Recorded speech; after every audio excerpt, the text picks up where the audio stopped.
എല്ലാവർക്കും നമസ്കാരം. എൻ്റെ യൂട്യൂബ് ചാനലിലേക്ക് എല്ലാവർക്കും സ്വാഗതം. എൻ്റെ യൂട്യൂബ് ചാനൽ നിങ്ങൾ ആദ്യമായിട്ടാണ് കാണുന്നത്, എൻ്റെ യൂട്യൂബ് ചാനൽ സബ്സ്ക്രൈബ് ചെയ്യുക, ലൈക്ക് ചെയ്യുക, ഷെയർ ചെയ്യുക.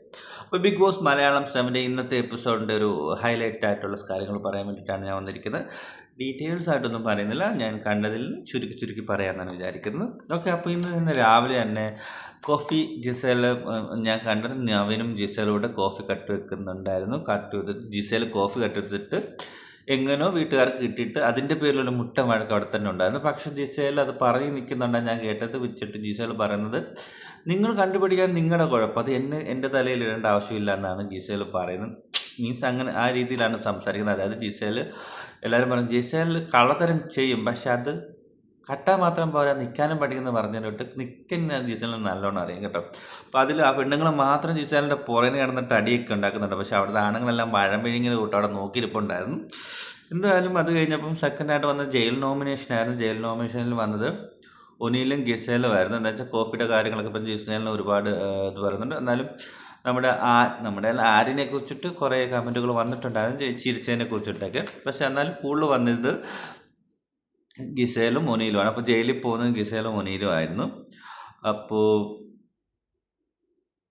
അപ്പോൾ ശരത്തും അഭിലാഷയുടെ ഒരു അടി ഉണ്ടായിരുന്നു കേട്ടോ. ഇതിൻ്റെ പേരിൽ എന്താ വെച്ചാൽ ചീത്ത വിളിക്കുന്ന ഒനിയലിനെ ജയിലിനെ നോമിനേഷൻ ചെയ്തത് തന്നെ ഇതുപോലെ തന്നെ ചീത്ത വിളിച്ചതിൻ്റെ പേരിൽ. പക്ഷേ അഭിലാഷ് വന്ന് പറഞ്ഞത് അതിൽ ഒനിയിൽ മാത്രമല്ല ചീച്ച് വിളിച്ച് വേറൊരാളോട് തന്തയ്ക്ക് തള്ളയ്ക്ക് വിളിക്കുന്നുണ്ടായിരുന്നു പറഞ്ഞിട്ട് ചീത്ത വിളിക്കുന്നുണ്ടെന്ന് പറയുന്നുണ്ടായിരുന്നു.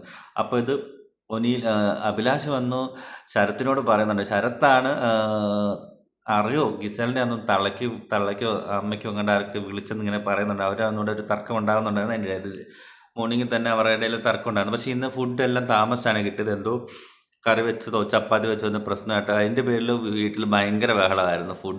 ബ്രേക്ക്ഫാസ്റ്റ് താമസിച്ചതിൻ്റെ പേരിൽ കേട്ടോ. അങ്ങനെയും കുറേ അടിയും ബഹളം. ബിഗ് ബോസ് എന്ന് വെച്ചാൽ അടിയാണ്, എല്ലാവർക്കും അടിയാണ് കാണുന്നത്. നോർമലായിട്ടിരിക്കണമെന്നും ആർക്കും കാണണ്ട. ടാസ്ക് കാണാൻ ഇഷ്ടം. പക്ഷെ നോർമലായിട്ട് വർത്താനം പറഞ്ഞു അല്ലെങ്കിൽ ഒരു കാര്യങ്ങളും എനിക്ക് തോന്നുന്നില്ല നമ്മുടെ പ്രേക്ഷകർക്ക് കാണാൻ താല്പര്യമുണ്ട്. അടി ഉണ്ടെങ്കിൽ എല്ലാവരും കാണും. പിന്നെ ക്യാപ്റ്റൻസി ടാസ്കിൽ വന്നത് ശരത്ത്, ബിൻസി, ശൈത്യ. എനിക്കിങ്ങനെ ശൈത്യ വന്നതെന്ന് എനിക്കറിയത്തില്ല. എന്ന് വെച്ചാൽ നമ്മുടെ അനുമോടെ കൂടത്തിൽ നിന്ന് ഇറങ്ങി വന്നതുകൊണ്ട് എല്ലാവരും കൊടുത്താന്ന് തോന്നുന്നു. എന്തായാലും ശൈത്യയും ശരത്തും ബിൻസിയാണ് ക്യാപ്റ്റൻസി നോമിനേഷനിൽ വന്നിട്ടുള്ളത്. ഇത് ആര് ജയിക്കുമെന്ന് അറിയത്തില്ല, നോക്കാം. അത് സ്പോൺസർ ടാസ്ക് ആയിരുന്നു. ഹെൽത്തി ക്രോക്കർ കായത്തിൻ്റെ ക്രോക്കറാണെന്ന് തോന്നുന്നു. ക്രോക്കർ കായത്തിൻ്റെ ഒരു സ്പോൺസർ ടാസ്ക് ആയിരുന്നു ഉള്ളത്. അതിൽ എനിക്ക് തോന്നുന്നു ഒനിയലിൻ്റെ ഒക്കെ ടീമാണ് ജയിച്ചത്. എനിക്ക് തോന്നുന്നല്ല, ഒനിയലിൻ്റെ ടീമാണ് ജയിച്ചത്. അവർ മറ്റേ ജ്യൂസും അതൊക്കെ ഉണ്ടാക്കി കൊടുക്കുന്നുണ്ടായിരുന്നു. അതിൽ പണിപ്പുര ടാസ്കിൽ ഇന്നലെ 5 പേർക്ക് കയറാമെന്ന് പറഞ്ഞില്ല. ഒനിയൽ, അനീഷ്, ജിസേൽ, ബിൻസി, പിന്നെ ആയിരുന്നു നമ്മുടെ നവീനൂടെ കയറാൻ പറ്റുമായിരുന്നു. അപ്പോൾ കയറിപ്പോകുന്ന സമയത്ത് ഒരു 10 മിനിറ്റ് അങ്ങാണ്ട് 10 സെക്കൻഡേ ഉള്ളായിരുന്നു. പക്ഷേ അതുകൊണ്ടൊന്നും ഈ 5 പേർക്ക് അതിനകത്ത് കയറി ഒന്നും എടുക്കാൻ പറ്റത്തില്ല. വാരി വലിച്ചിറങ്ങി അതിനകത്ത് എല്ലാവരും വീഴുകയും ഗിസേലിന് അപകടം പറ്റിയ ഒനിയിൽ താഴെ തന്നെ വീണ് പോയി ഓടി വന്നിട്ട്. എന്നാലും അവർക്കൊരു 1045 പോയിന്റ് കിട്ടിയിട്ടുണ്ടായിരുന്നു കേട്ടോ. 2045 പോയിന്റ് കിട്ടിയിട്ടുണ്ടായിരുന്നു. എന്നാലും കുറേ അനീഷിൻ്റെയൊക്കെ മുണ്ടും ഷർട്ടും കിട്ടിയിട്ടൊക്കെ ഉണ്ടായിരുന്നു. കുറച്ച് പേര് കിട്ടുന്നുണ്ടായിരുന്നു. അതുപോലെ തന്നെ ജയിലിൽ ഒനിയലിനെയും ഗിസലിനെയും കയറ്റുന്നുണ്ടായിരുന്നു. അപ്പം എനിക്ക് സത്യം പറഞ്ഞാൽ വിഷമം തോന്നി, പക്ഷെ സന്തോഷം തോന്നി. ഗിസലിനും ഒനിയലിനും നല്ല 8ൻ്റെ 10ൻ്റെ പണിയാണ് കിട്ടിയത്. നമ്മുടെ സൂചി എണ്ണുക. അപ്പം ബിഗ് ബോസിൽ ആദ്യമായിട്ട് ടൈം പറഞ്ഞിട്ടുണ്ടായിരുന്നു 9 മണി. അതിൽ ഒരു 2 സ്റ്റിക്ക് കൊടുത്തിട്ട് ഇങ്ങനെ എണ്ണണം. 60 ആകുമ്പോൾ 1 മണിക്കൂർ, അങ്ങനെ 2 മണിക്കൂർ എണ്ണിക്കൊണ്ടിരിക്കണം. അവരിങ്ങനെ 2 മണി വരെ 3 മണി വരെ എങ്ങാണ്ട് അവരിങ്ങനെ എണ്ണിക്കൊണ്ടിരുന്നു. പക്ഷേ മുട്ടണ്ട. ഇനി ജയിലിൽ പോകാൻ വേണ്ടിയിട്ട് ആരും ശ്രമിക്കുക. ജയിലിൽ ഈസിയാന്ന് പറഞ്ഞാൽ ബിഗ് ബോസ് താരങ്ങളൊക്കെ ഇരിക്കുന്നത്. ജയിലിൽ ഈസിയാന്ന് വിചാരിച്ചിരിക്കുകയാണ് അവരെല്ലാം. ഇനിയെങ്കിലും ജയിലിൽ പോകാൻ കുറച്ച് മടിക്കുമെന്നാണ് എനിക്ക് തോന്നുന്നത്. ബിഗ് ബോസ് എന്തായാലും ഈ പ്രാവശ്യം ജയിൽ ടാസ്കിൽ സൂപ്പറായിട്ടുള്ള ടാസ്ക്കാണ് കൊടുത്തത്. സൂപ്പർ. ഇനിയെങ്കിലും ആരും അങ്ങനെ ജയിലിൽ പോകാനുള്ള താല്പര്യം കാണിക്കുന്നത്. ജയിലിൽ പോയാൽ എന്തോ വലുതാണെന്നുള്ള രീതിയിലാണ് അവർ സംസാരിക്കുന്നത്. അത് കഴിഞ്ഞപ്പോൾ നവീനാണെങ്കിൽ നമ്മുടെ അനീഷിൻ്റെയും ഷാനവാസിൻ്റെയും മിമിക്രി ചെയ്യുന്നുണ്ടായിരുന്നു. കുറച്ച് ഞാനത് കണ്ട് സത്യം പറഞ്ഞ നവീൻ എനിക്കത് അങ്ങനെ ഇഷ്ടമുള്ളതൊന്നും അല്ല നവീനെ. പക്ഷെ ഞാനും അറിയാണ്ട് ചിരിച്ചു കേട്ടോ.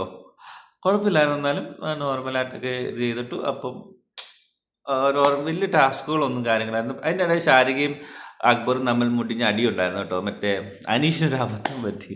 ഇതുപോലെ ഡിവോഴ്സിനെ കുറിച്ച് സംസാരിച്ചതിന് അനീഷിന് അബദ്ധം പറ്റി. അതിൻ്റെ പേര് ശാരികയും അക്ബറും തമ്മിൽ അടിയുണ്ടായി. അക്ബർ ചുമ്മാ ആവശ്യമില്ലാത്ത കണ്ടന്റ് ഉണ്ടാക്കുന്ന ആവശ്യമില്ലാത്ത കാര്യത്തിനെല്ലാം കയറി ഇടപെടുക. എനിക്ക് അക്ബർ വെളിയിൽ പോകാനുള്ള ചാൻസസ് കാണുന്നുണ്ട്. അപ്പോൾ റെനെ ഫാത്തിമയും അതുപോലെ തന്നെ ഒനിയന് ഭയങ്കര അടി. ഇവർ തന്നെ ഭയങ്കര ശത്രു. റെനയ്ക്കാണ് ഒരു എക്സ്പെക്റ്റും ഇല്ല. ചുമ്മാ കിടന്നിട്ട് ഒനിയൻ്റെ അടിക്ക് ചെന്നിട്ട് വഴക്കുണ്ടാക്കാൻ പോകും. ഈ കിടന്ന് അലയ്ക്കുന്നുണ്ട് ആർക്കും അങ്ങ് ഇഷ്ടപ്പെടുന്നത് എനിക്ക് തോന്നുന്നില്ല. പ്രേക്ഷകർക്കും അത്ര ഇഷ്ടപ്പെടുമെന്ന് തോന്നുന്നില്ല കേട്ടോ. ഫെമിനിസ്റ്റ് ആയിട്ടുള്ള ആൾക്കാർക്കൊക്കെ ഇഷ്ടപ്പെടുമെന്ന് തോന്നത്തുള്ളൂ. എനിക്ക് തോന്നുന്നു നമ്മുടെ കുടുംബത്തിലുള്ളവർക്ക് അങ്ങനെ ആൾക്കാർക്ക് അങ്ങനെ അവർ രണ്ടിലുള്ള ഒരു അടി ഇഷ്ടപ്പെടുന്നില്ല. വേറെ ആരോടെ ആണെങ്കിൽ കുഴപ്പമില്ല. പക്ഷെ അവർ തമ്മിലുള്ളൊരു ഇഷ്ടപ്പെടുമെന്ന് തോന്നുന്നില്ല. എന്നാലും കുഴപ്പമില്ലായിരുന്നു. ഇത്രയൊക്കെ ഉള്ളായിരുന്നു മെയിനായിട്ടുള്ള എപ്പിസോഡിൽ. കൂടുതലായിട്ടൊന്നും അങ്ങനെ ഇല്ലായിരുന്നു. ഉണ്ടായിരുന്നു. ഇതാണ് ഇന്നത്തെ എപ്പിസോഡിലുള്ളത്. അപ്പം നിങ്ങൾ എൻ്റെ ചാനൽ ഇത്രയൊക്കെ ഞാൻ നല്ല രീതിയിൽ അറിയാവുന്ന രീതിയിൽ ഞാൻ എക്സ്പ്ലെയിൻ ചെയ്തിട്ടുണ്ട്. നിങ്ങൾക്ക് മനസ്സിലായെന്ന് ഞാൻ വിചാരിക്കുന്നു. പക്ഷേ ചാനൽ നിങ്ങൾ സബ്സ്ക്രൈബ് ചെയ്യുക, ലൈക്ക് ചെയ്യുക, ഷെയർ ചെയ്യുക. ഓക്കെ, വീഡിയോസൊക്കെ കാണാൻ മറക്കരുത്. അപ്പം നാളെ കാണാം. Bye bye.